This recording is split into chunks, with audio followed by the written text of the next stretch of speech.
This is Matt Brown, and you're listening to Just a Good Conversation. Lynn Johnson has been the first in a lot during her career. The first female photographer at the Pittsburgh Press, the only female staff photographer at Sports Illustrated, finalist for the Pulitzer, winning many awards along the way during her career. But what Lynn is still doing is making fantastic photos every day. And then we had a discussion about being on the masthead. I said, Steve, by that time, I had a few stories under my belt and I was not a kid anymore. And I sort of understood the value of the kind of storytelling I could do. And I said, I want to be on the masthead. I mean, it's like the only thing I ever asked for. I'm Matt Brown, host of Just a Good Conversation. Take a listen to our archives. My guests have ranged from cancer survivors, Silver Star recipients, financial planners, and actor Claudia Christensen. Does it break my heart at times that I lost at least a decade of my life to that son of a bitch? Yeah, I miss those years, but on the other hand, I realize what I've gained from it and what I've learned along the way and how happy I am now, and that I overcame an immense struggle and that I can stand firmly in who I am today and be proud that I took something unbelievably heinous and turned it into something really beautiful. The rest of my conversation with Claudia can be found on our archives at justagoodconversation.com. Let's take a quick break for a sponsor before diving into my conversation with Lynn Johnson. Maine Farmhouse Brands was started by Dan McCool, a healthcare professional. His goal was to make premium soap. Most people may not realize how important the right soap is for their health and the difference between soap and detergent. Soap is made from natural ingredients like animal and plant fats, whereas detergent is made from synthetic, often harsh chemicals, even fossil fuels like petroleum. Maine Farmhouse Brands makes their own soap with natural ingredients, free from harsh chemicals. So if you want to keep your skin healthy and clean, I would recommend using Maine Farmhouse Brand soap instead of detergent. You can find their body wash, shave soaps, laundry soap, and beard oils, and more at mainfarmhousebrands.com. I am blessed to have Lynn on this podcast. I have been chasing you for a while, young lady, and I am very excited to finally get to have you on this podcast. Oh, you're so sweet. Thank you, Matt. I appreciate being here. Yeah, it's you are one of those pillars. I will not dare say on the female side. I look at you as purely one of the great photographers that are still working. I have admired your work for a very, very long time. I have, from afar, sat there and said, those are some of the photos I want to make. Yeah. Well, so sweet. Thank you. Yeah. You're crushing it, as the kids say. What was the gateway, the drug for Lynn to get into photography? What was that slippery slope that got you there? Oh, the drug. That is actually very accurate. We all have this problem, Lynn. Yeah. It's universal. Yeah. Although it does take different forms, of course, but I didn't know it was a drug until, years into the profession. But when I look back, I was, I don't know, maybe in 10th grade or something, and I saw the work. I was like hiding in my school library, very shy. And so I found the work of Dorothea Lange, and I was like, that's it. I want to be in that place. I could feel it literally in my body. Had I known at that age that photography is of the body as well as the mind, the commitment, the heart, that would have maybe been a different path. But I just felt this like tingling in, my sort of like my torso. And I was like, okay, that's it. I know what I'm going to do. And so I thought, I didn't even see the like social justice aspect or, I knew nothing about documentary versus portraiture versus, whatever, travel photography, sports photography. To me, it was all about people. And I wanted to be in the lives of those people that I saw on the page. I don't even think I understood that there was a camera involved at the time, or what that meant, or like, what is a Leica? What is a Canon? None of that mattered. Wow. So that's where you were hooked. Hooked, massively hooked. I went home, I told my parents, they were like, what? Now, what did mom and dad do? Well, they said, can you make a living doing that? The quintessential parent thing. Yeah. Wait, you want to do I what? said, I have no idea. But my parents, who have now sadly both passed, I just said hi to my mom. Her ashes are on my mantle over here. They were always supportive, 100%. They were always like, okay, how can we help? What does that mean?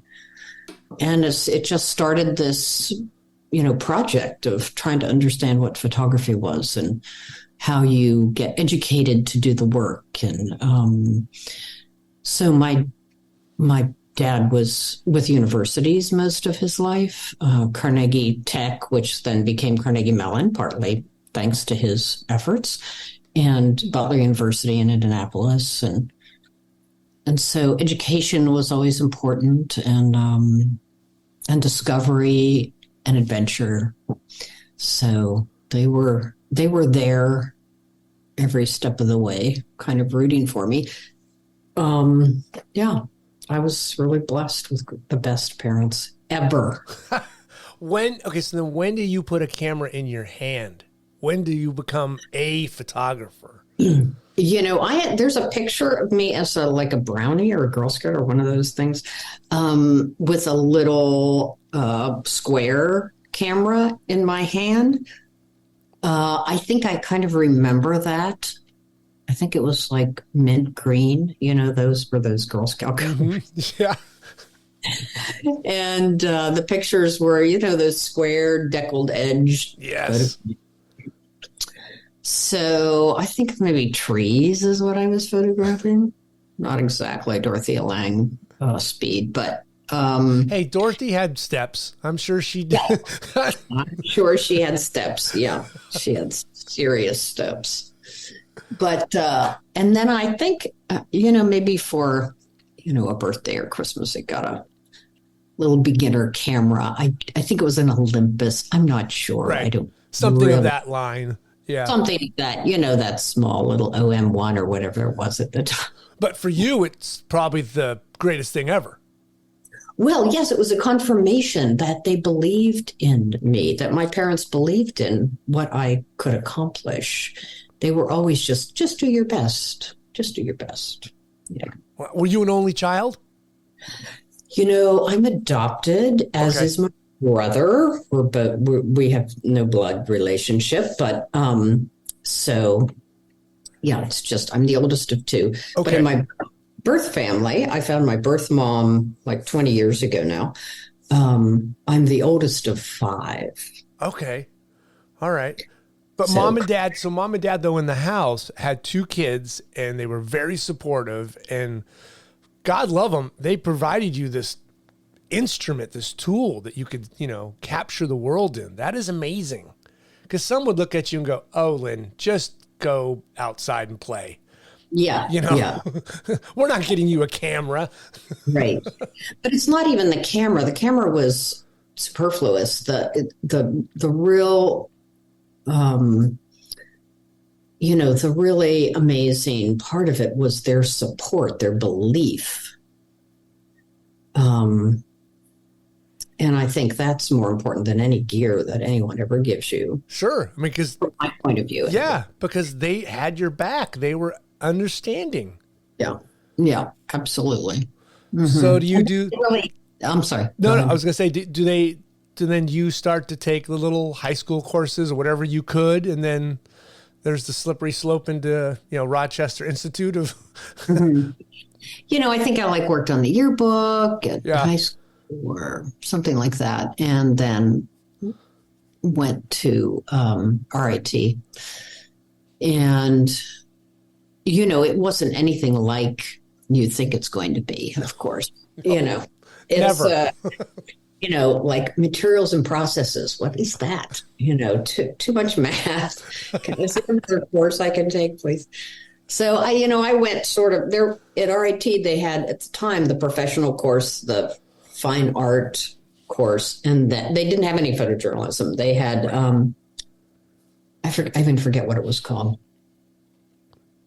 Anyway, it was sort of an in between kind of course, and I took that, whatever that in between was. And so you get a little bit of the science of optics and chemistry, and you got more. It's sort of the practical thing. And then I think it was like a junior or senior year, we went to New York City to go to all the studios, because that's what it was sort of organized to. Right. So, you're going to get into, illustration. It's called illustration, photo illustration. So, I thought it was an interesting combination of using your imagination and real life. So we toured these studios and saw all the way the photographers were working. I was like, I am not doing that. I am not going to pretend that something is right or good or true. I want to be with real people. These are not real people. I mean, they're real people at some level in their lives, but as they interface with the camera and the photographer, they're not real people. Right. So then by that time, RIT had one photojournalism course. One, uno. Holy. And I asked to take the course, and I kind of had to talk to the professor, and he told me I will never make it in this business. And I'm like, you just watch. So I think, part of it was being a woman at the time, being a young woman, and it was still, it's still massively male profession. Sure. Not as much, but just even in your intro, you're so conscious of this being a woman photographer. No, you're not just a woman photographer. You are a photographer. Mm-hmm. And so, it's really difficult to kind of vault over that distinction. And at the time... Oh, at that time, it must have been huge, right? You must have stood out like just a sore thumb. Yeah, it was sort of like, oh, what are you doing here? Kind of thing. Yeah. So, but it didn't hold you back, and you went full force. Yeah, I just tried to do the work. I just tried to do the work. And I wouldn't say that I was super conscious of the discrimination at that time. I just tried to do the work. I just tried to enjoy what I was doing. And I probably wasn't really aware of the bias until I was at the Pittsburgh Press as, a young photographer, newspaper photographer. And that's when I really felt the difference and heard the difference and saw the difference and how the assignments I would get and how I was treated. And so. Yeah, see, that's something people don't realize is at this point in your career, you're assigned. So we're going to give Lynn this and we're going to give Lynn that. And it's not like Lynn doesn't get to pick the assignments. You're on that shift. You have the 9 to 5 or the 7 to 4, whatever it is. Oh, what are we going to give her? Right. I even had a guy, and I've told the story before, but I even had one of the photographers who was actually, one of the more modern thinking photographers say, we're so glad you're here. I was the first woman there and the only woman there, a staff of 16. He said, we're so glad you're here. You can do the tea parties now. I'm like, oh, God. So it's like, okay. So I sort of let that go for a while. And then and who knows if any of this was conscious, but, and then, like there was the city desk was out there and the photo department's back here. And they had these little slips of paper, had the assignment on it. And the city desk would just sort of run back with an assignment, throw it on the desk. And we had a boss, a really fine gentleman named Dale Gleason, and Dale would parse out the assignments. Well, when Dale wasn't at the desk, and if a fire or a murder or a suicide or a recovery in the body from the river assignment came in, I would just take it and leave out the back door. Because I figured I would never, I don't even know if it was so conscious. I was just like, I want to do this. I want to see this. I want to experience this. It's not like I was trying to get over on anybody. It was just like, hey, nobody's here. I'm taking this. So, like any good photographer would. Exactly. You're responding to the moment. Right. Anybody would do that. Well, I'm the anybody who was there. Yeah. And so I'm taking this assignment, but I did go out the back door. What was that interesting for you early in your career to when you see that assignment, feel your heartbeat just go up? Oh, yeah. Oh, totally. Totally. No, it was the same as in the library all those years ago. You're immediately triggered and who knows why you need that or where that comes from. Probably infancy, where, now I know more about the body and infant childhood development. And I know so much more about the physiology of stress, and trauma. And you mean 25-year-old Lynn didn't know that? I was experiencing it. I didn't know about it. Yes, exactly. I just remember experiencing it early on and I wasn't sure what was going on. I was like, I can't believe I'm this excited. Why am I this excited? It's just, but you are, and you don't realize it until you're driving in the car and you just want to get to that job and shoot it. And did I bring film? And that's it's like, am I thinking? No. Yeah. Yeah, no. And it does come to a point where you're not thinking. It's automatic. You're hitting it. You got your light meter. You're checking. You're doing all this thing. You're looking, right. You're telling your age, man. Yeah, well, was it not our dog tags? It really was. Yeah. That thing hung around my neck for years. Yeah. I really actually kind of miss the light meter. I still have two. Oh, do you really? Still have two. Yep. My Minolta meters. Ludipro. Yeah. I mean, just think about how the process was different then. You took the time. You took the meter. You took the reading. You thought about that. You set the camera. And then you proceeded. That moment of contemplative time, I mean, that actually has great value. It does. I still use it. It's a trick I use with subjects in the studio because everybody now just pulls up a phone and could take a picture, right? Mm-hmm. But in 1985, if you went to a studio to get a portrait done, it meant something. Everybody put on their finest outfit. We were going to take a family photo. Off we went.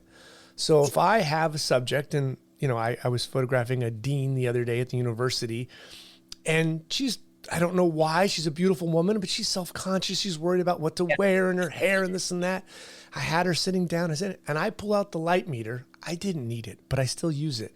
And I pull it out, and I take an exposure.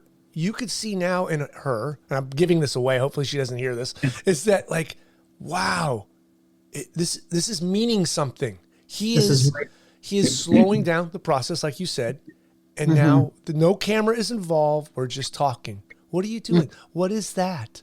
What? And I explain, this gives me the correct exposure. I don't have to look at the back of my camera, that damn camera. And it really breaks people down. Mm-hmm. Or it opens them up. I mean, what is the goal? Is it, and I think that's a big part of the kind of photography you choose to do, or the way you choose your process. Is the goal, to take a photograph, or is the goal to be gifted a photograph? And I think that's a fundamental difference in like sports photography versus documentary photography. Mm-hmm. Sports photography we were talking the other day, is, a much more kind of aggressive kind of photography. Oh, yeah. So I think, do you have a different body response on the way to that assignment and a news assignment versus an assignment or a project where you're going to be kind of embedded in a family's life? That's a different thing. Oh, and I think that's a different body experience and a different level of responsibility. mm-hmm. For you at your time at Pittsburgh, did you feel yourself evolving as a photographer? Because those are your early years. Those are influential years. You're getting experience now with a broad range of tea parties. Right. As few as possible. Yeah. So, but then I also noticed that even at a tea party or at an event, you can still find a meaningful human moment. And once I realized that, I thought, yes, it's not the nature of the assignment. It's how you choose to do the assignment and how you choose to look more deeply into what's going on. And so then being given that kind of assignment wasn't a weapon anymore. I sort of tried to figure that out, how to make the best of whatever assignment. And then like I developed this, you take every assignment, when I talk to young people, I say, you take every assignment that comes down the road. It doesn't matter what it is. You are going to learn something, you're going to grow. And so I think that's where that philosophy came from. Yeah. Young people want to be just award-winning documentary photographers or, some high-level photographer, like right out of the gate. No, man, you need like 40 fucking years to do that. You do. Yeah, you need time. You need time. You need to mature as a human and as a person with compassion and empathy and knowledge. And you need to know the subject matter. You need to know the people that you're working with and to be able to see their lives and listen to them. If you can tell young Lynn something early in her career, what would it be? What would you go back and tell yourself? Oh, I definitely had a chip on my shoulder from the time at the press. So being minimized and so I think it's really important to avoid that if you can. Yeah.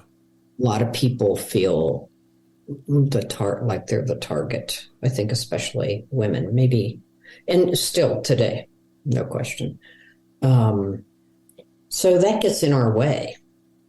That gets in the way of being creative, gets in the way of seeing clearly and making the best photographs, but most importantly, of bringing your best self to the work.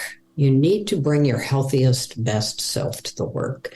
You cannot be healthy if you are always feel the victim or feel on guard. So we really have to know that that's whoever's treating you that way, that's their problem. Right. That's on them, not you. Yes, it's hard to do that, but right. I think that's just, maturity. Sure. What was it in 1982 that wanted you to make that jump to the freelance world? So I knew that I wanted to do longer form work, and I couldn't really do it at the newspaper. I was sort of making the most of what was available, doing longer stories, but seeing the work not really used deeply. And then they give me a hard time about taking the time, but I use my own time to photograph.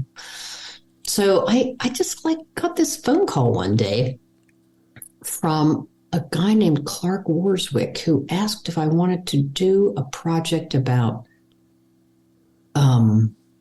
fishermen on Long Island. And I was like, who are you? But yes, do it. Because I had no idea, I was living in this little bubble of Pittsburgh and the newspaper, and I didn't know anything about the photography world. other than looking at magazines and books and such. So that was a great leap. I mean, it was moving to Amagansett, Long Island, Springs, the East Hampton area that, you know, is such an elite place. But really, I was working with the people who were going out fishing every day. Right. And it was funded by the Dominial Foundation, Adelaide Dominial. The Dominials are, you know, massive supporters of the arts. And I worked on that for about a year or a little more, off and on. Wow. It was like a pure documentary project, the likes of which can never be supported in a magazine system or a newspaper system. You know, it's really, it was such a great opportunity. What an opportunity out the gate. My God. Yeah. It really was. And then after that, I started working a bit for Black Star. Where did the work get shown? Where did it get published? Yes, it became a book called Men's Lives. Okay, so that's in the Men's Lives book. Okay. Yeah, there were six or seven photographers working on it. Jean Gomy and Martine Franck, and there was a young man who was actually a Bayman himself who actually suggested the project to Adelaide. So there were about 6 or 7 photographers. How did they find you? I have no idea. You never asked, you never wanted, you just were, I'll take the job. Because that's, you know, it's not like you were running around New England. I wasn't like getting out there. I wasn't, you know, showing work to anyone. I wasn't doing any of that. I was doing my little daily assignments in Pittsburgh, PA. So I have no idea. Isn't it interesting how the universe finds you? Yeah. You're in Pittsburgh doing your little thing, and someone just reaches down and goes, "We're going to pick her out." Yeah. And they actually hired me to follow the women and the kids. And the same thing happened.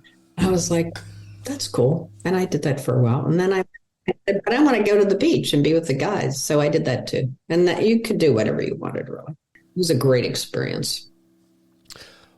Was that then like a rocket ship for you? Okay, I'm freelancing. I got it. I love this. This is a great year. I'm gone. And no, it wasn't like that. And I wasn't sort of conscious of, you know, like status in the industry or anything like that. I think I just wanted to do the work.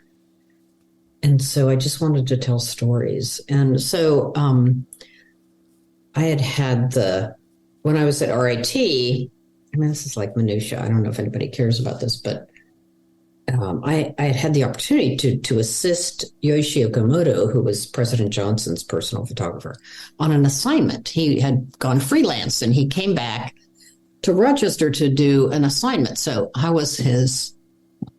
my professor suggested me for that job with him, with Yoshi. So, or Oak is what everybody called him. And I show up and he's like, a woman?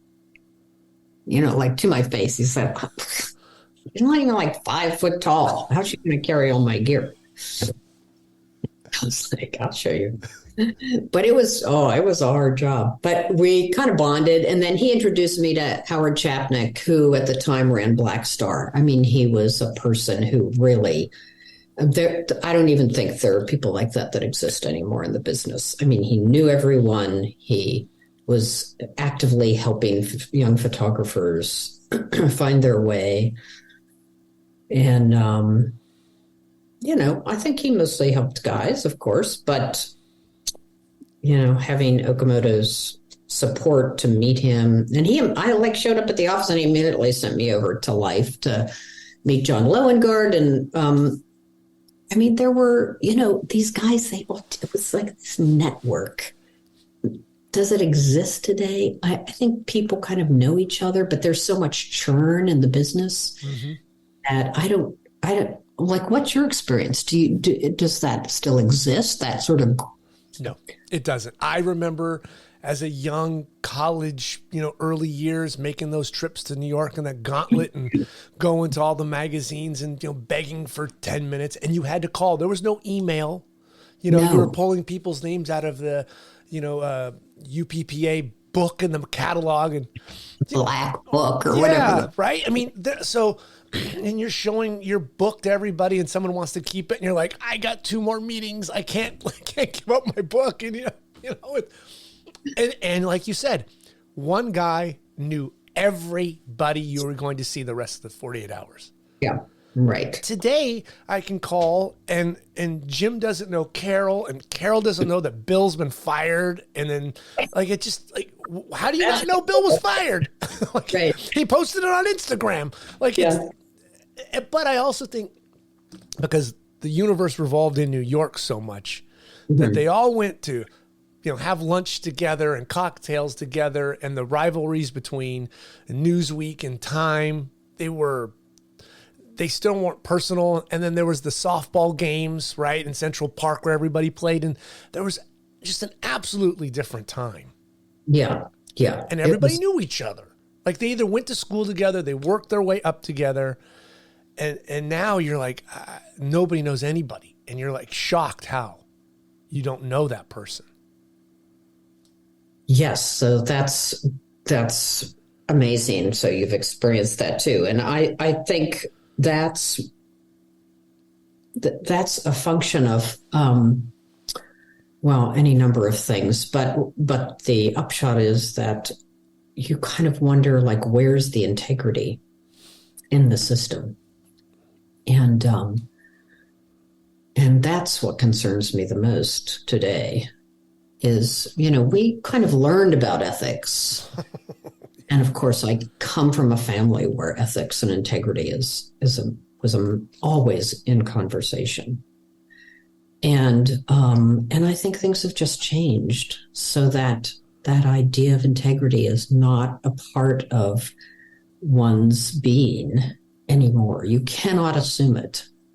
It was preached to me at my lowest, and I don't mean this derogatory towards the job, but at the La Habra Star, a little teeny bulldog paper, it was taught to you then. The integrity, your subject is the most important thing. Don't screw up this assignment. Take them chairs, like you're holding a baby bird. It was embedded in you at the very beginning. Yes. Not like midway through your career when you get to a national paper. Right. But we always face it, right? Every step of the way. You always face these questions where integrity is a critical aspect of how you make a decision.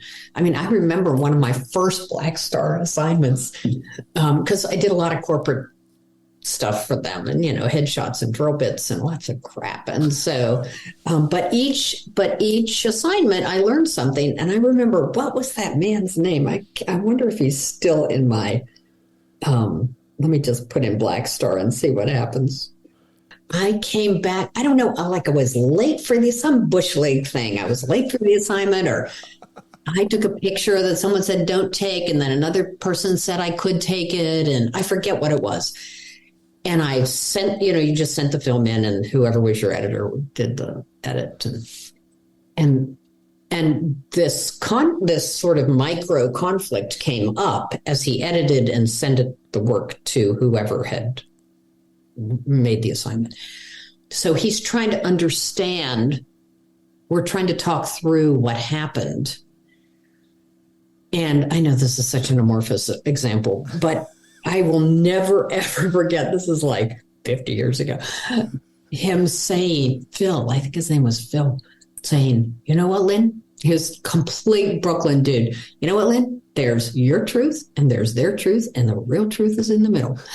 So, and I was like, oh, wow. I need to remember that.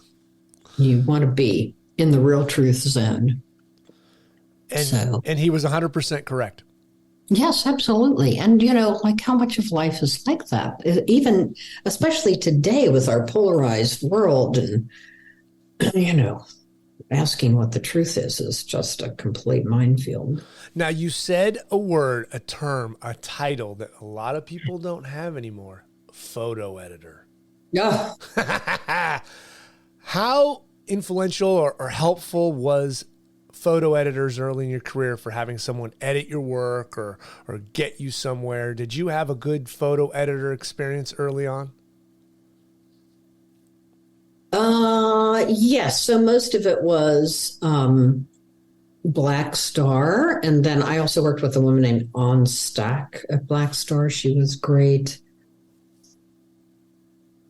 I think we forget how important they were. Like a great photo editor can absolutely make your assignment just sing. They can push for you. They go to battle when you're not around.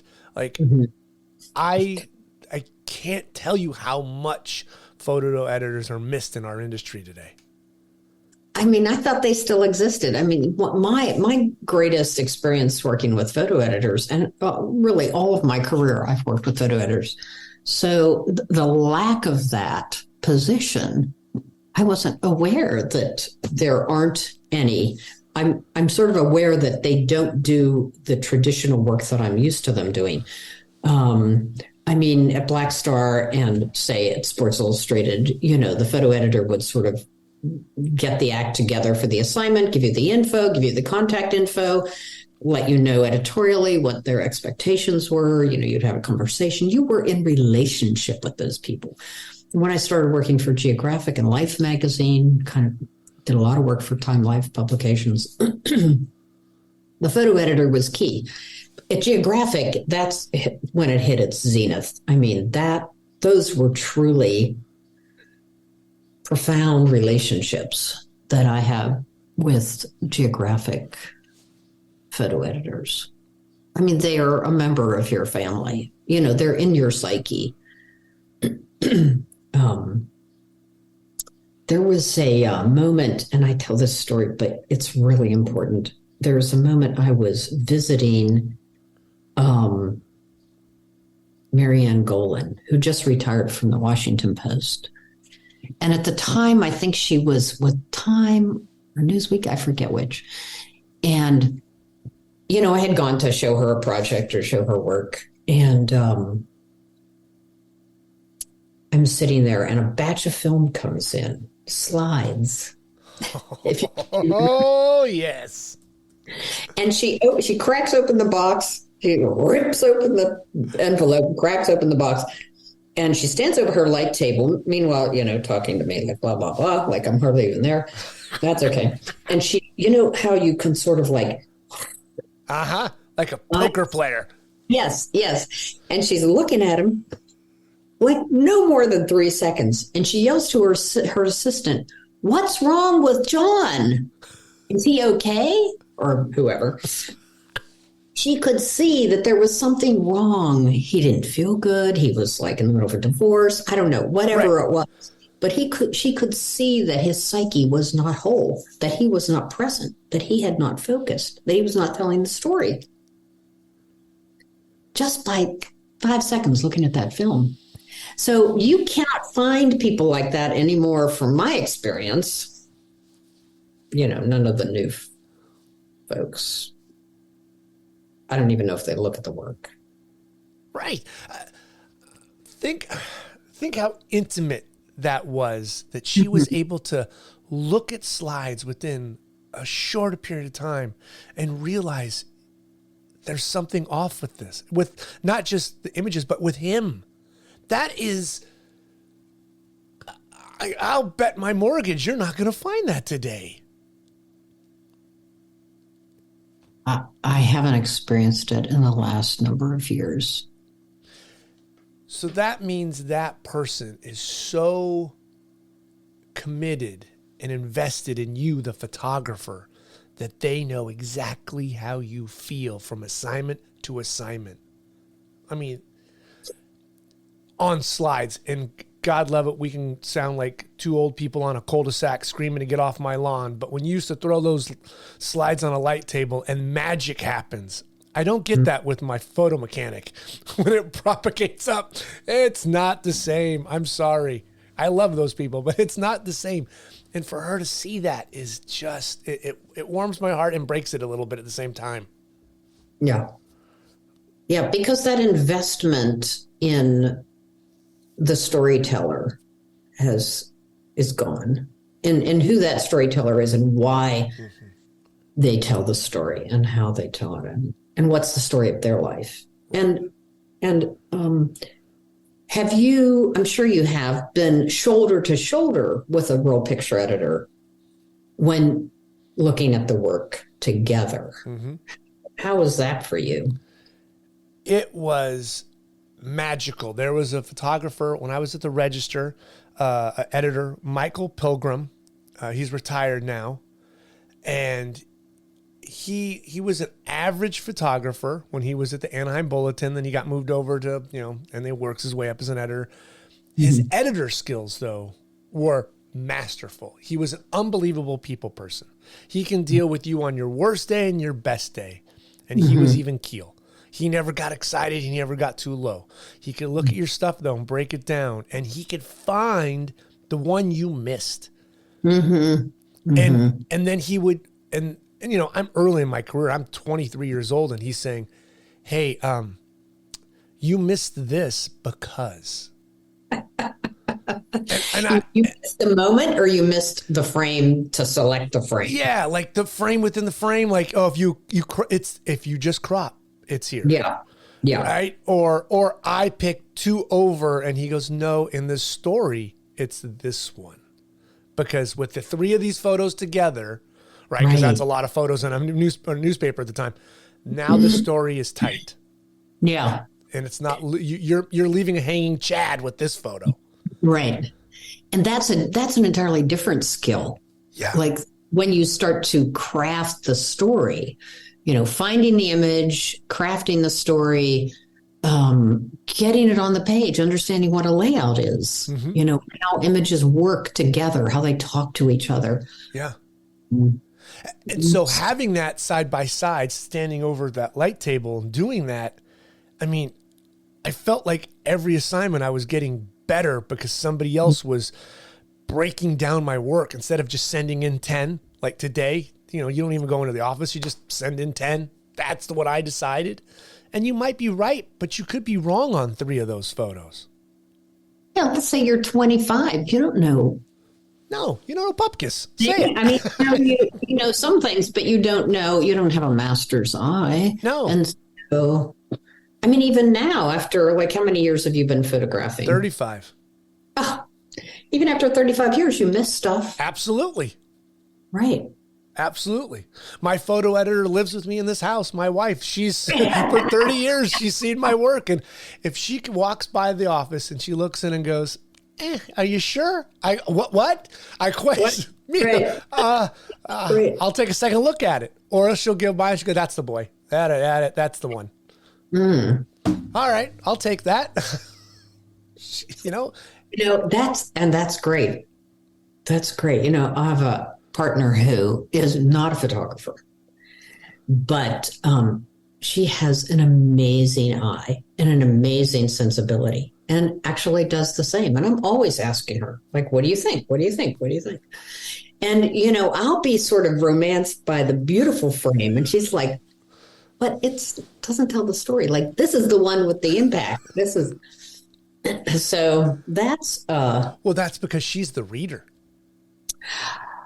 Yes, she's also from Brooklyn, and she doesn't take prisoners. She takes no prisoners. And so, it doesn't matter to her. Right. So you're invested in it. It's your baby egg.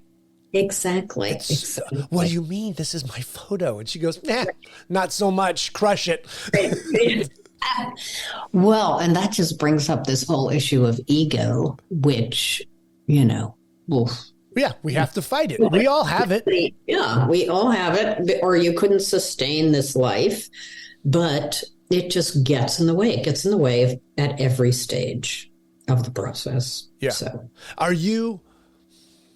do you check your ego when you go into an assignment today and realize, okay, I'm not going to say who I am. I am photographer X. I'm not going to say who my client is. I have just got to focus on, because you used to be able to say, I am, photographer X for this magazine. And they go, oh, right this way, sir. Like right into the front, like that scene in, where they just make room for you. But now are you more aware of it's about the subject and not me? I think I've always been aware of that because it's never been about me because I'm 5 foot tall and I'm female. And so, I could walk in a room and nobody's like turning around. And I realized early on that that's an advantage. Now, I've heard you say that before, that you're short and shy, right? That's like a moniker of yours. I'm only 5'7", and for a guy that's well below average. Do you think your height has been an advantage for you?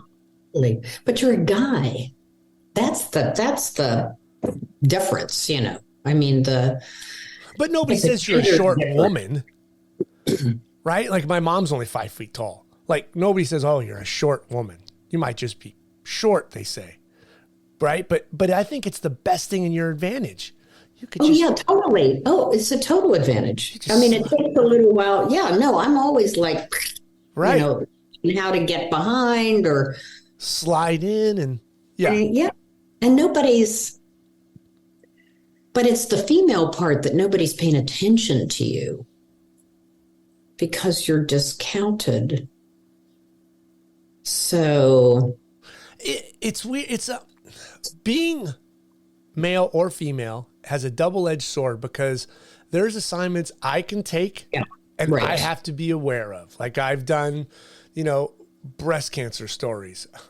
I have to walk a fine line, right? I've done child abuse stories. As a male, you walk in and you've already got 99%. It's on you. So you can walk into a men's basketball story and they might just look at you as like, really? They sent the woman? Like, so we all, right? We all have this weird back and forth. Like, yeah, they did. Yeah. Right. Oh, they didn't send Walter. Right. Yeah, did you get that shit?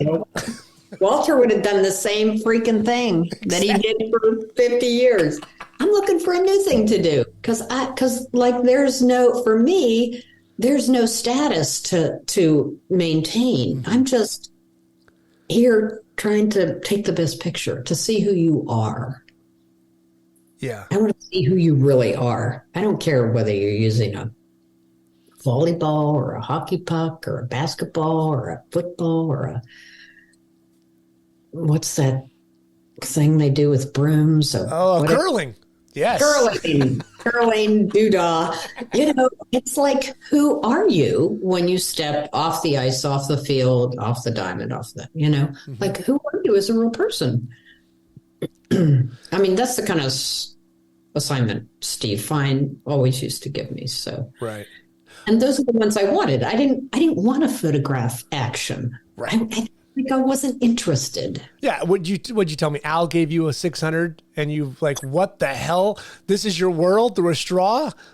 Yeah. Through a straw. I never thought about that. It was like through a gun. It was like a weapon. It was very clear that the difference between being kind of a shadow in somebody's world and looking for moments that were revealing about who they were was completely at the other end of the spectrum from long glass shooting down the field, looking for action. So, but I did love Al, and I did love that he was trying to save me in his perhaps mind, putting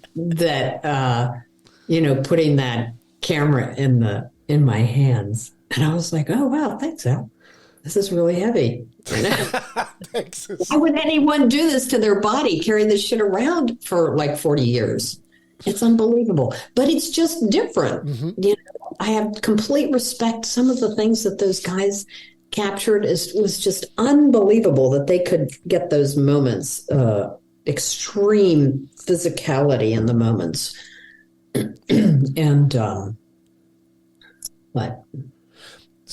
I did my research on this. Tell me if I'm wrong. Am I correct? You're the only female staff at Sports Illustrated. There was no other female? I don't think so. There might have been a woman early on. Now I found female, obviously, deputy editors, photo editors. Right now there's a director of photography, but I couldn't find anybody on staff. Who's their director of photography? Christ. Oh, that's okay. She was the editor. So thing is just imploding, and so you just kind of work your way to the top. But how did that become? How did Lynn roll into New York and be like, hey, I'm a staff photographer at Sports Illustrated? I decided to go back and get my master's. So I went to, I had an opportunity to be a night fellow at Ohio University. And so that means I had to stop working, because that program is very intense, and it's a year and a half, 2-year program. Now, what made you want to go back and get your master's? Oh, because I had completely lost faith in the business. What made that happen? A couple of things. But most importantly, I had done a story about the dragging death of James Byrd in Texas, Jasper, Texas. Black man dragged literally to pieces down a country road. And a writer, Claudia Dowling, and I were working on this project. And it was ready to go to press, and the Columbine shooting happened, and they canceled the story. It was on the press, and they canceled the story, and they cobbled together something about the kids at Columbine. Obviously, the beginning of a trend we are still living today, completely tragic.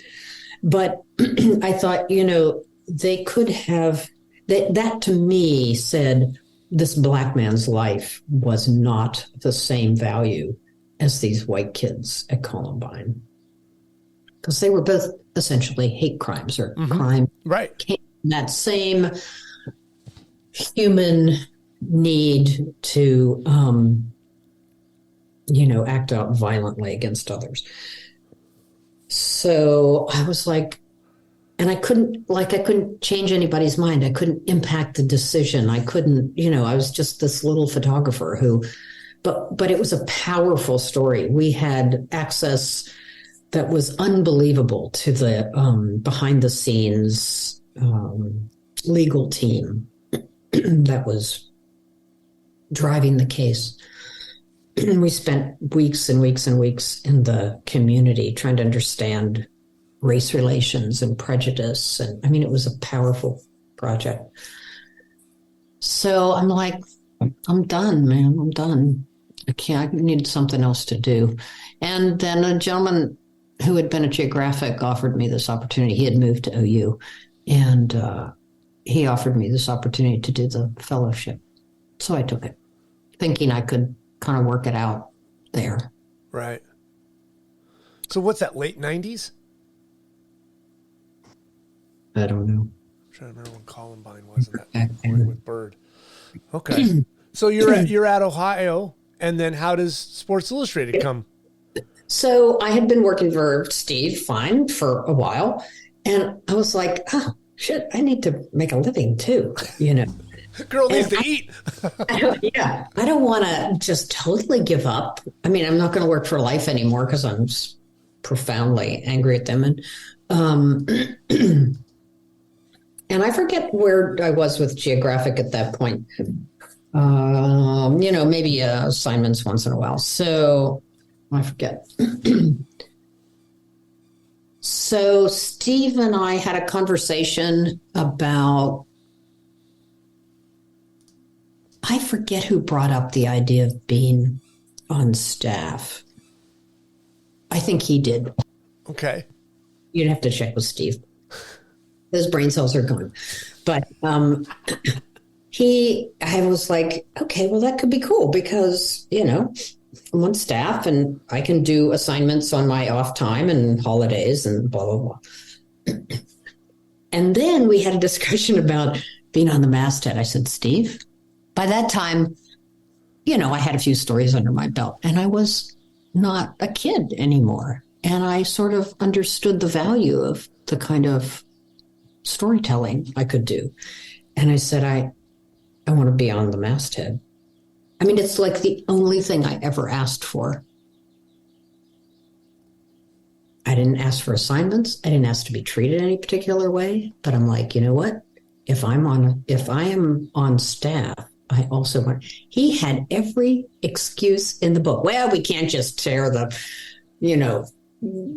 whatever you call that table of contents apart. Just put you in the masthead. And I'm like, okay, then well, let's not do it. Radio silence.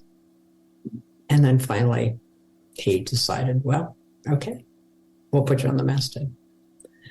So, and then I think it was the only female name on that for a while. And that was 7 years that I was there. And then they started to just fire everybody, First the black guy and the woman were gone. We got fired first there. And then I think they kind of let everybody go. And that sounds like a bad CBS sitcom. The black guy and the woman, like it's just gone. Yeah. And but that's okay. It was marvelous. And I remember. Okay, this is the best part about making that trip into life.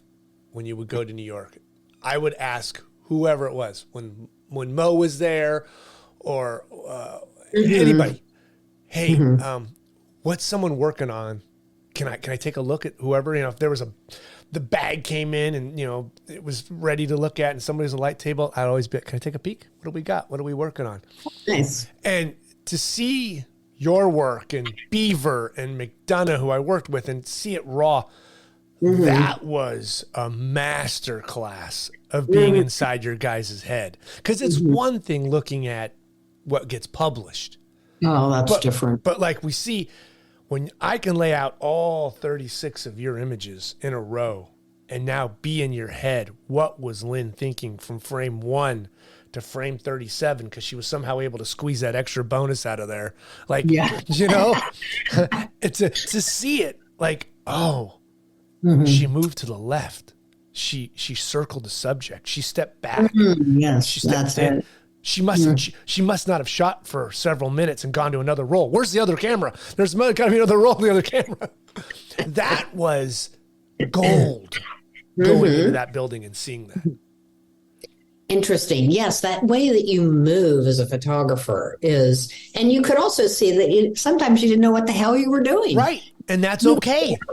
You got lost. You fell down. The person left. They yelled at you and left, or it just didn't work. That happens. It just doesn't work. It just doesn't work sometimes. I remember being in Russia on an assignment about Pushkin, the most beloved poet there, and with a really great photo editor, a woman named Susan Welshman. And I'm trying to photograph this guy, I don't know, rehabbing some cathedral. And she's looking at me and I'm moving around and I'm trying this, I'm trying that. And she said, she used to call me Linsky. Linsky, sometimes it just isn't there. It just doesn't work. And then she walked out of the building and I'm like, okay, right. You have to know when to walk away. Right. We're done. We're done here. We're done. She says, I see nothing. You've clearly not seen anything on the camera. So maybe we should just go check something else out. Right. Let's go have a drink and we'll figure it out. Okay. A little vodka will help. Right. Yeah. And if not, at least it's a drink and you just work it out. I know did you need someone to say, hey, let's throw in the towel right now? Or were you just keep grinding? Would you have just kept going and going? Oh, yes. And who knows if I wouldn't have found something. That was that perspective. Mm-hmm. And so I think we have to learn how to, keep our own perspective as well. And, but I think that never giving up is actually part of how I work. Right. So, and now I'm working on this project about profound autism, and I might spend days with a family, and for many, many hours, something significant may not happen, but I'm not there on assignment. This is a project I care about. And so for me, what is happening in those times when I'm not photographing is a building of the relationship, because these folks have allowed me into their lives. And I honor that by listening and by learning who they are and what their struggle is. So Steve Fine would never have paid me for that. You can't pay anyone for that. Yeah. That's a different thing. For an assignment, you go in, you have sometimes even they started giving you a shot list. At Life, they started giving a shot list. I was like, oh, this is bad. Right. Once that happened, I felt, oh God, we're in trouble. Yeah. Because it used to be, we hired you for your skill set. Yes. When did that happen? When did that start to happen to you, that they started to give you a list of what you're supposed to get? The internet. The internet. I have literally had multiple conversations with Miss Brown, and it has been the internet. The power. And she said you were like a dog with a bone, and you would work an assignment, and you would work it until you felt you nailed it. The internet happens. They give you a list, and they need these things shot because they need it for a damn gallery on the internet.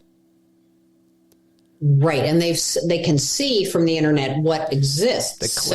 The clicks through. Oh, they stayed on this detail longer than they did the landscape. We want more details. Brown come back with more details. And you're like, well, the story might only have one good detail in it. Right. You want 6?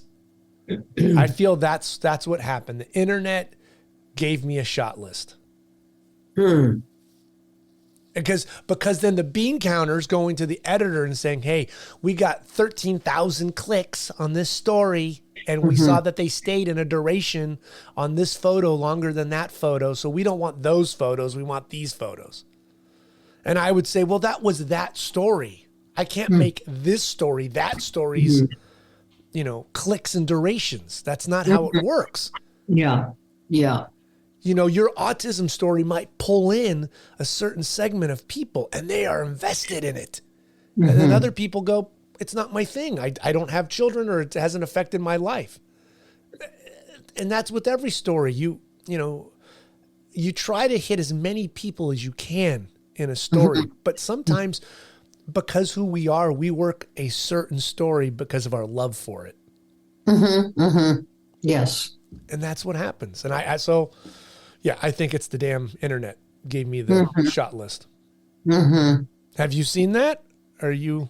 Oh, I mean, I remember thinking of a shot list. What is this? And of course, I'm not doing this. Right. Push back. I don't think I said it. Right. In your head. Okay. Thank you. And then you just go out and you tell the story. And if you did a good job, then nobody remembers the shot list, but mostly. Right. Yeah. Yeah. How did you adjust from film to digital in your creative process? I didn't adjust very well. In fact, I would say I was photographing a lot at Geographic at that point, and I stayed with film a lot longer than most people. And I was doing a lot of 2 1/4 at the time, a lot of Hasselblad work. And so I could get away with doing film. And then, just slowly, Leica started to come out with digital cameras. And I've used Leicas for my whole career. And so I decided to try.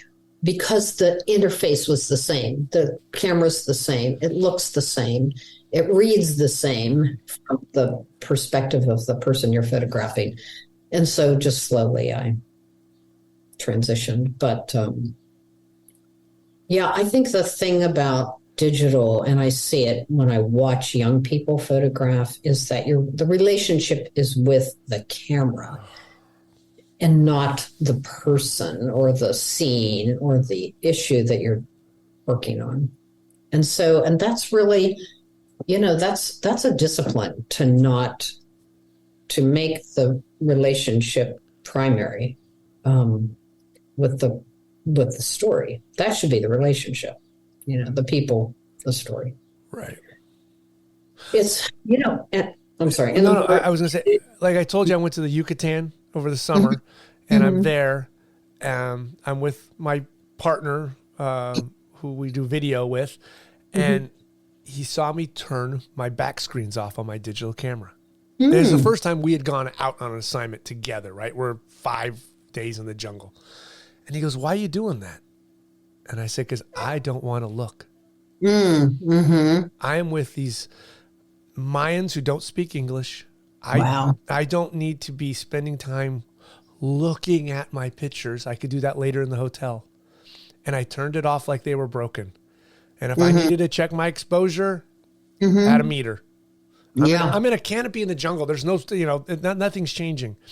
And I think more people need to do that, because you said the relationship begins with that damn camera instead of your subject. And it's the worst thing you can do as a photographer, is be taken away from your subject. Right. And I think part of that conversation is actually, part of it is gear and part of it is our language. We are kind of trained in this business to think in terms of subject, but actually that is not a subject. That is a person. It is their lives. Their lives are the story. And so I think we also have to be careful about the language that we use when we talk about people we're documenting, or even a place that you're documenting. It is alive also. So I try never to use the word shoot or subject. All the S words, off limits. Really? Yeah. So it's photograph and people? Yeah, sure. People, issue, subject matter, that's a different thing. Right. When like, did you start thinking that? When did that come into your lexicon? I think when I started to really teach seriously, like when I was at that master's program, you did the coursework, and I also had to teach for 2 of the semesters. And I think in teaching, I started to listen to those other things like language. And then I did a kind of mentoring program at Syracuse University for 5 years. And that's when I really started to understand the impact of language and actively talk about how do we think about the people on the other side of the camera. It may take you longer to say that, but that's okay. They deserve it, You just said that. Are we getting the photography we deserve? Oh, wow. Do you mean in the news cycle or just in general? Just whether it's in a magazine or in the news cycle, are we getting the photography we deserve today? Because you and I have lived long enough, we've seen change from when we started in the 80s and through now.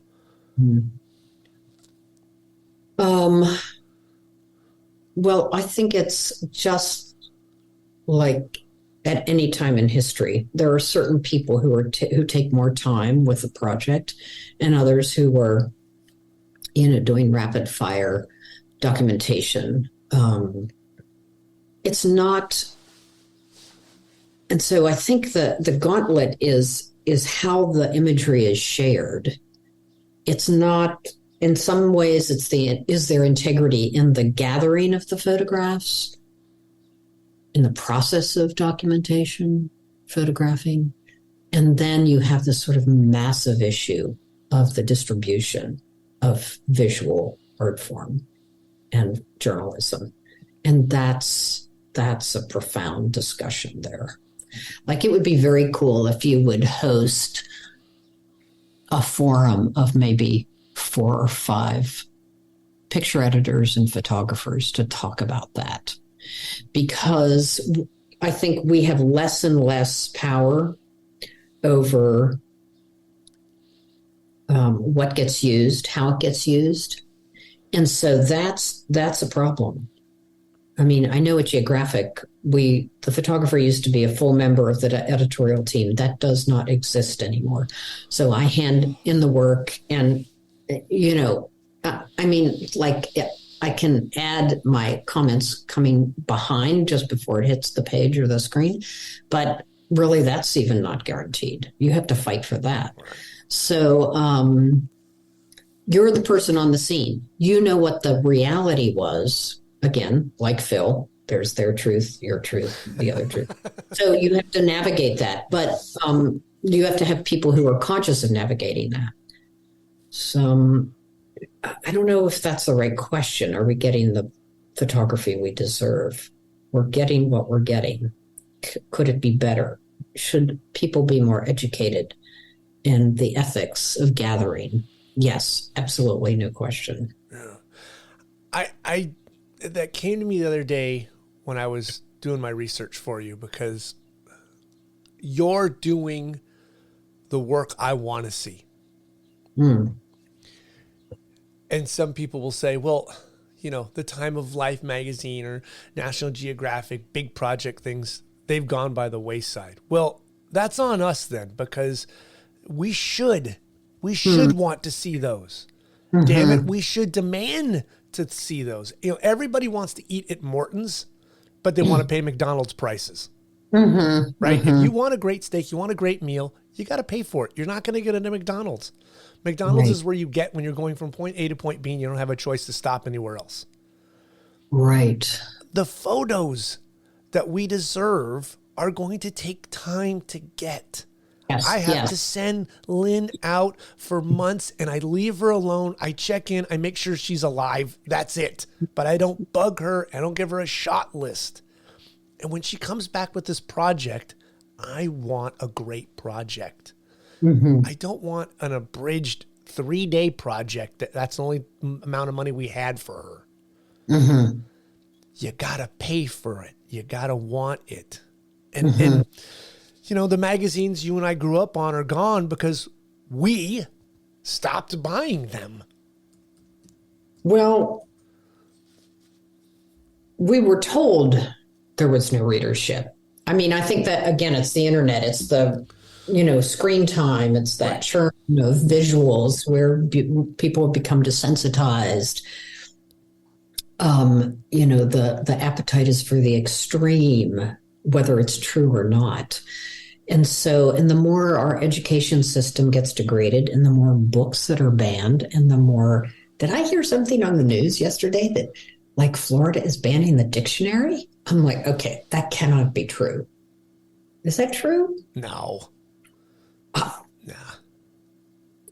That's the thing. Okay. What is true? Right. What's true? Yeah. What outlet are you listening to? Where are you looking? Where does your appetite take you? So, I think it's like you can be part of the solution. You can be part of the problem. If you just give in to the fact that you believe, like Geographic's doing this clickbait thing now on their Instagram. WTF, man. Yeah. They should be keeping the high ground. They're not available on the newsstand anymore. Yeah. You can't buy the magazine. I blame that on Disney. That's their call. They bought it and they've just shit it to death. I mean, just God. It was the blessed moment to go to my grandparents' house and go into my grandfather's office and see that yellow wall that he would have. And I'd go in there and I'd look at those photos. I want to do that someday. Now, what do? I pick up my phone and look at National Geographic that way on a little teeny screen? That's crap. It's the time of, I'm sure you rode the subway at some point in the 80s and 90s in New York, and everybody had a newspaper in the morning. Everybody was reading, whether it was the Post, the Times, the whatever, you name it. When they came in from Connecticut or they came in from Jersey, they were on the thing reading. Now everybody's playing a game or catching up on the Kardashians or some crap like that. I know. I thought, you wonder if the brain itself is going to be degraded over time. Yeah, well, that's where I came saying are we getting the photos we deserve? Mm-hmm. Right? Like if we're crapping in our brains. Yes, we're getting what we deserve. Are we getting what we need to elevate the human experience? Right. On all sides? You need to get out, exercise, get some sun, and walk. But instead you binge watch 14 hours of Netflix. You got what you deserved. Yeah. But, there are still people out there doing the real work. Like a colleague of mine, Harriet Brown, she teaches journalism at Syracuse. She and I band together to do this work on children who are using cannabis as real medicine. It started as a geographic story in, 2000 something. And I just stayed connected to those families and continued to document them, even after the story was over. So after 3 or 4 years of doing that, I started teaching at Syracuse and asked Harriet to be a part of the project. So just yesterday, Virginia Quarterly Review decided to use the project.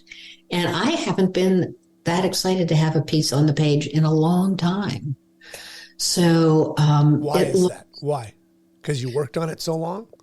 Well, because it's like a validation of the value of those kids' lives and the courage of those parents trying something that could actually get them locked up because they were trying to save their kids' lives. And now here's Paul Reyes at VQR saying, "Oh, well, let's devote some time and space to this." And they had tremendous integrity in putting the piece together. I mean, it's still just a fragment of the material, but it was the experience of working with them that was amazing. How many hours did you put in on that? I mean, years, right? I mean, you just... Oh, years, like 7, 8 years. Oh my God. Yeah. And Harriet, like 4, 5, 6 years, I'm not sure, but, tons of interviews. And so, and then also just in February, I did a story for Geographic about pediatric hospice care here in Pittsburgh, and that will be out in February in Geographic. But Lynn, working on a project that long, like 7 years, do you worry that either your style changes, you change? You're a different person from 7 years. That sounds silly, but anything can happen. Death of a parent, a sibling, a friend, whatever that can affect you. Do you ever think of a project that long and what that means to you? Oh, that's a great question, because I expect that to happen. That needs to happen. So is there a style change? I have no idea, but if that's meant to be, or if there needs to be a style change to honor the story, then that's fine. It's not like you're looking for consistency. You're looking for powerful storytelling. So, in fact, yes, both of my parents have passed in that time. And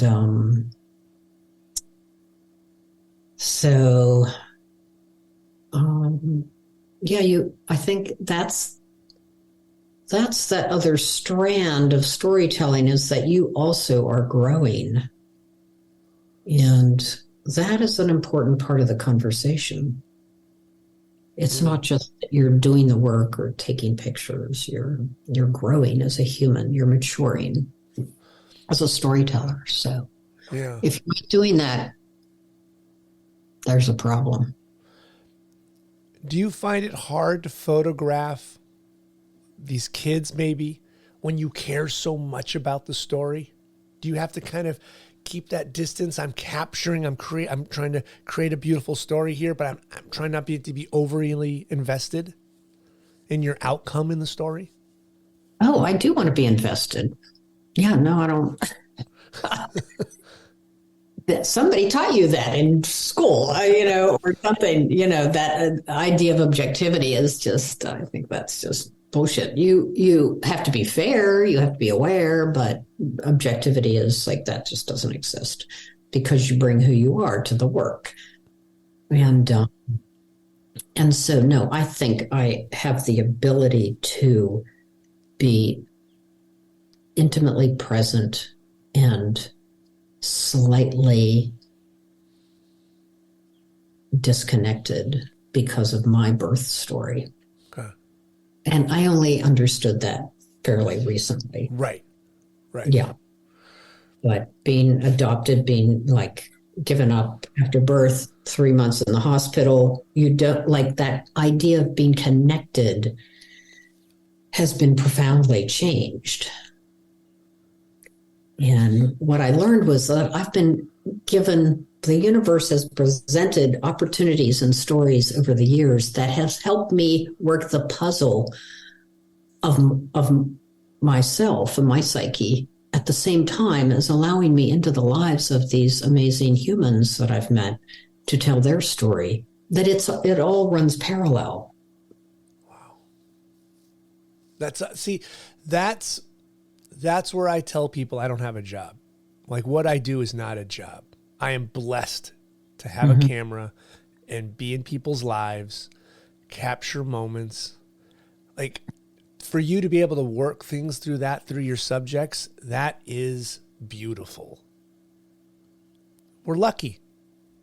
Yes, we're lucky. And so, I can ask you, what in your life, what drives you? Like, if you look back to your earliest moment, childhood, is there some nugget there, some sparkle, some awareness that is still a part of your path today? Yes. And it was really visually simple. It's when my grandfather, my father, or my uncle, right? The three men in my lives, they really had the cameras and were in control of the images of, the holidays, right? Because it's 1974. You didn't bring the camera out for everything because it was an expense. So you brought it out at Easter and Christmas and birthday parties, 4th of July. When they brought the camera up, we're all at a Thanksgiving dinner meal. We're at my grandparents' house. We're all sitting. I'm at the kids' table. When they brought the camera up, everybody stopped and turned and smiled and was aware and wouldn't be goofy because it meant something. A photo was going to be taken and it meant something. And you might not see that photo from Thanksgiving until maybe Christmas or even New Year's because that roll of 24 on that 110 didn't come out all the time. So, oh my God, you wore that. It's Easter. You wore that at Thanksgiving. I can't believe that. It was so powerful, those photos, especially in the 70s, to see those, that to watch literally everybody be aware in the moment was intoxicating to me. So like everybody was happy, was excited to have that happen to them. Mm-hmm. And I was like, oh my God, this is unbelievable to watch this happen. And then when I was old enough and would steal my father's camera and take it to, the creek and shoot Jimmy Crow jumping his bike off the dirt ramp, and we'd only take 1 or 2 photos, everybody thought that was the greatest thing ever. We're Evel Knievel. Matt's got his dad's camera. That only lasted for a couple of months until I, was told we don't steal dad's camera and take it down to the creek anymore. Yeah. But it sounds so simple, but we forget what it really meant when that camera used to come out as a kid. Right. So it was special, but it made you feel special. Yeah. It made you special. Yeah. Yeah. There's photos today, like, Christmas just happened. I think maybe several hundred photos were taken between my son's phones, my wife, mine, my real camera. Everybody's taking photos. People are shooting vertical videos, whatever. It's all being done. I can go back to 1980 and there might only be 12 photos. But each one of those 12 photos have an absolutely magical moment. Yes. Yeah. There's devalued. There's photos that that were taken of me as a young boy that if this house was burning down, I would jump over the dog and grab those photos first. Before anything else. My computer can burn to the crisp. I don't care. But there's a photo of me sitting on my great-grandmother's lap. I'm like 3 years old wearing a god-awful engineer outfit because I guess every boy had to look like they were working on the railroad in 1974. And in my hand, I am holding her cigarette. I am literally her ashtray. Oh, wow. I'm sitting there and I'm happy as can be with a cigarette in her lap, and she's got a scotch probably 3 fingers high, and she's telling a story, but I'm her human ashtray. Oh my God, that's fabulous. And today, social services would take you off the internet for that. Yeah. But I was in the best place in my life. Like, I'm sitting with my great-grandmother in her lap. Right. You belonged. Yeah. I'm in the adult room. Of course, I was an ashtray, but it was a great moment. You were participating. Yeah. Right. Those moments are really special. They really, really are. They really are. With the autism story, walk me through that. How do you come about and say, okay, I have an autism idea or a project, or I saw a lead that led me to it? How did that one come about? Well, I had been talking with an editor, colleague, friend, Kathy Moran at Geographic, for some time about autism. And because I have a friend who has 2 boys who are profoundly on the spectrum, who I've been documenting for like 10 years now. And so finally, for some reason, they weren't interested. But then there was an editor at Geographic who had a friend who had a child on the spectrum, and she was a writer. So all of a sudden now everything comes together. Kathy asked me if I wanted to do the assignment. And so we did do the story that appeared, I think it was like 2019, just before COVID completely shut down the world. So it was in the magazine, and just like the cannabis story and so many other stories, I kept working with the families and have now kind of expanded the idea. I became aware of, it because it's a spectrum.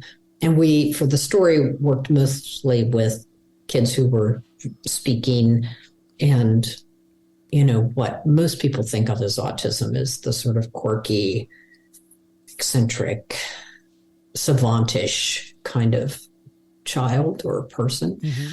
But there's this whole end of the spectrum where the folks are profound and severe, and those families feel quite unsupported and invisible.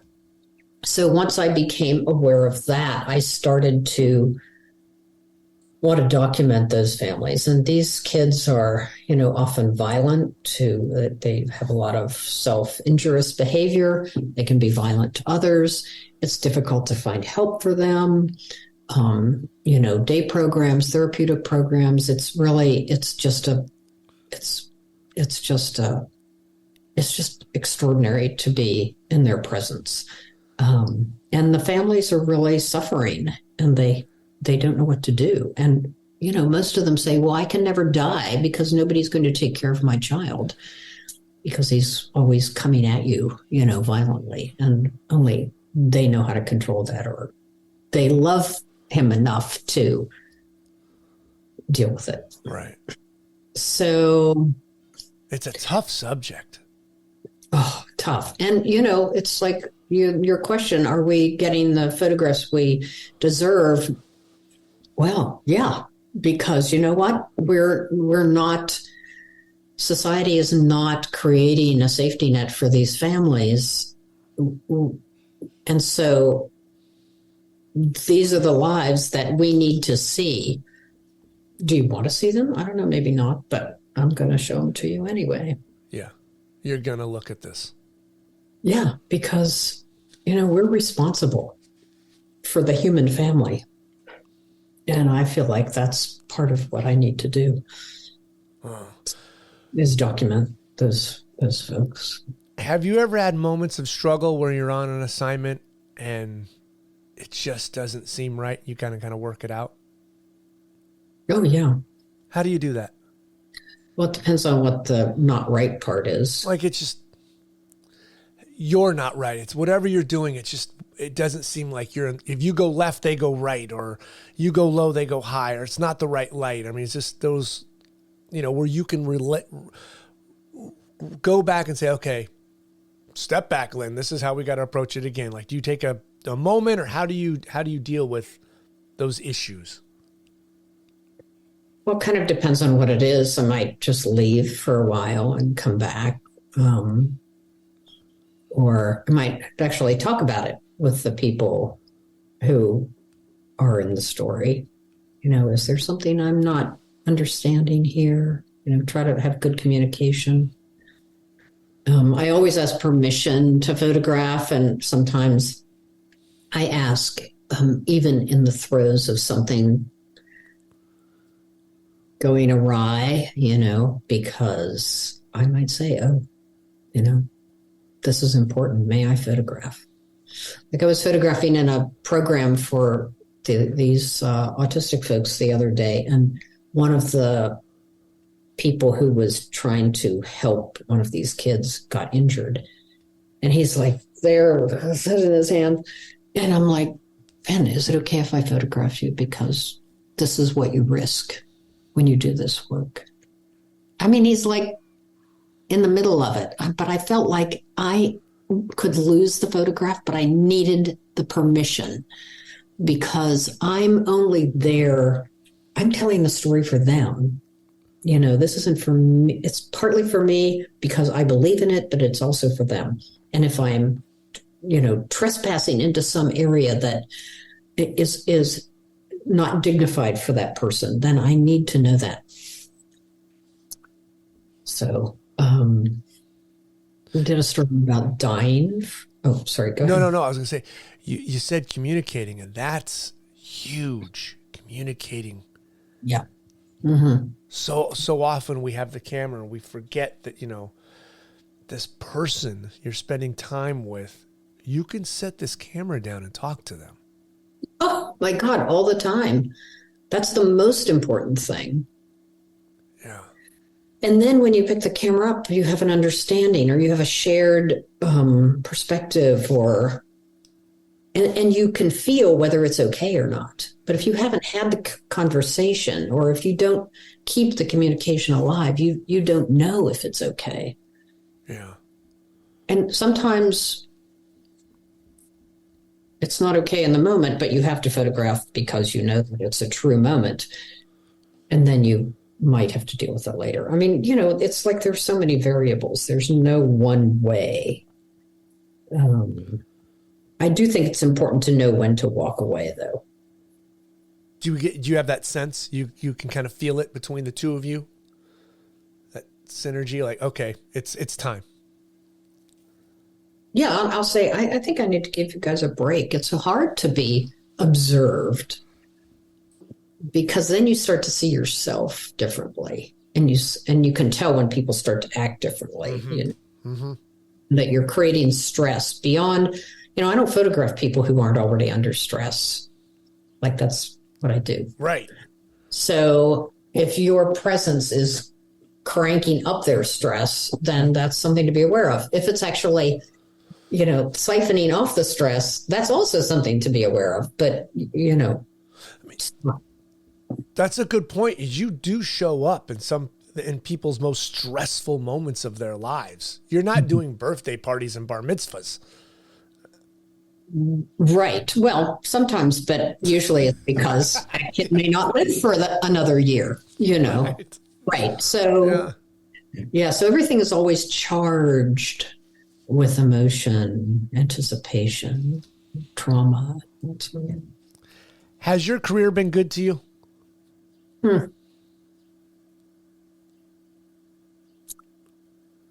I think of it as a life. And yes, I feel very fortunate. Yeah.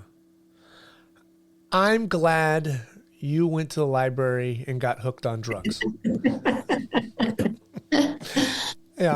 Yeah, I'm glad. I can't thank you enough for this time. It really is, an hour and a half inside the mind of a master. Wow. You are magnificent. I love the work you do. You keep going until they pull that camera out of your hands and say, okay, Lynn, it's time for you to go to it's time for you to stop, young lady. Honey, there's not a card in that camera. You got to set it down. I just ordered another one. Yeah. I'm not stopping anytime soon. Yeah. What are you shooting on? Let's have a gear moment. What are you shooting on? So I use Leicas. I have M11. I have two M11s, one with a kind of new 35 and a 21. And then I have a Q3 Okay.